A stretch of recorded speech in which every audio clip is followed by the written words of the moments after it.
શ્રીમદ ભગવદ્ ગીતાનો એક સુંદર સંદેશ, એક નાનકડી સ્ટોરી સાથે.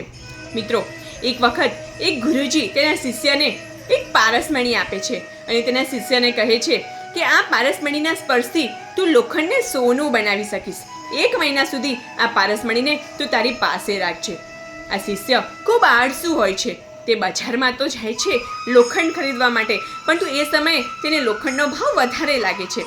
માટે તે મનોમન વિચારે છે કે જ્યારે લોખંડનો ભાવ ઓછો થશે ત્યારે હું લોખંડ ખરીદીશ. પરંતુ કહેવાય ને કે માણસના મગજની સુસ્તી, તેનું આળસ તેને લાંબુ વિચારવા જ ન દે. આ જે શિષ્ય હોય છે તેની મગજની સુસ્તી એટલી બધી હોય છે કે એવું વિચારી જ નથી શકતો કે ભલે લોખંડનો ભાવ વધારે છે, પરંતુ એ લોખંડને ખરીદી અને પારસમણીના સ્પર્શથી એ લોખંડમાંથી સોનું બનાવી અને હું વધારે ધન કમાઈ શકીશ.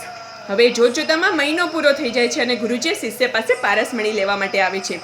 ત્યારે આ શિષ્ય કહે છે કે ગુરુજી, મેં તો હજુ સોનું બનાવ્યું જ નથી, માટે મને હજુ થોડોક સમય આપો. મારે ધન કમાવું છે, મારે હજુ તો સોનું બનાવવું છે. ત્યારે ગુરુજી કહે છે કે 1 મહિના સુધી પારસમણી તારી પાસે હતી, છતાં પણ તે પારસમણીનો સદુપયોગ ના કર્યો.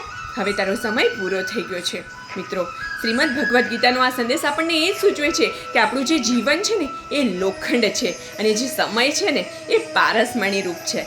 મિત્રો, આપણે આપણા જીવનરૂપી લોખંડને આપણા સમયરૂપી પારસમણી વડે સોનું બનાવવું છે કે તેને વ્યર્થ કરવો છે એ આપણા હાથમાં છે. જે લોકો સક્સેસફુલ છે ને લાઈફમાં, તે લોકો પાસે પણ 24 કલાક છે અને જે લોકો લાઈફમાં કશું પણ નથી કરતા ને એ લોકો પાસે પણ 24 કલાક છે. માટે જે લોકો એવું કહે છે ને અમારી પાસે સમય નથી, તો એક બહાનું છે. મિત્રો, આપણા જે જીવન છે ને, આપણા જીવનરૂપી લોખંડને સમયરૂપી પારસમણી વડે આપણે સોનું બનાવવું છે કે વ્યર્થ કરવો ને એ આપણા હાથમાં છે. અને જો આપણે એવું વિચારીશું ને કે અમારી પાસે બહુ સમય છે, તો મિત્રો કાલે સવારે શું થવાનું છે ને એ આપણને પણ નથી ખબર. માટે જે સમય આપણને મળ્યો છે ને એનો સદુપયોગ કરીએ અને તેને સોનું બનાવીએ.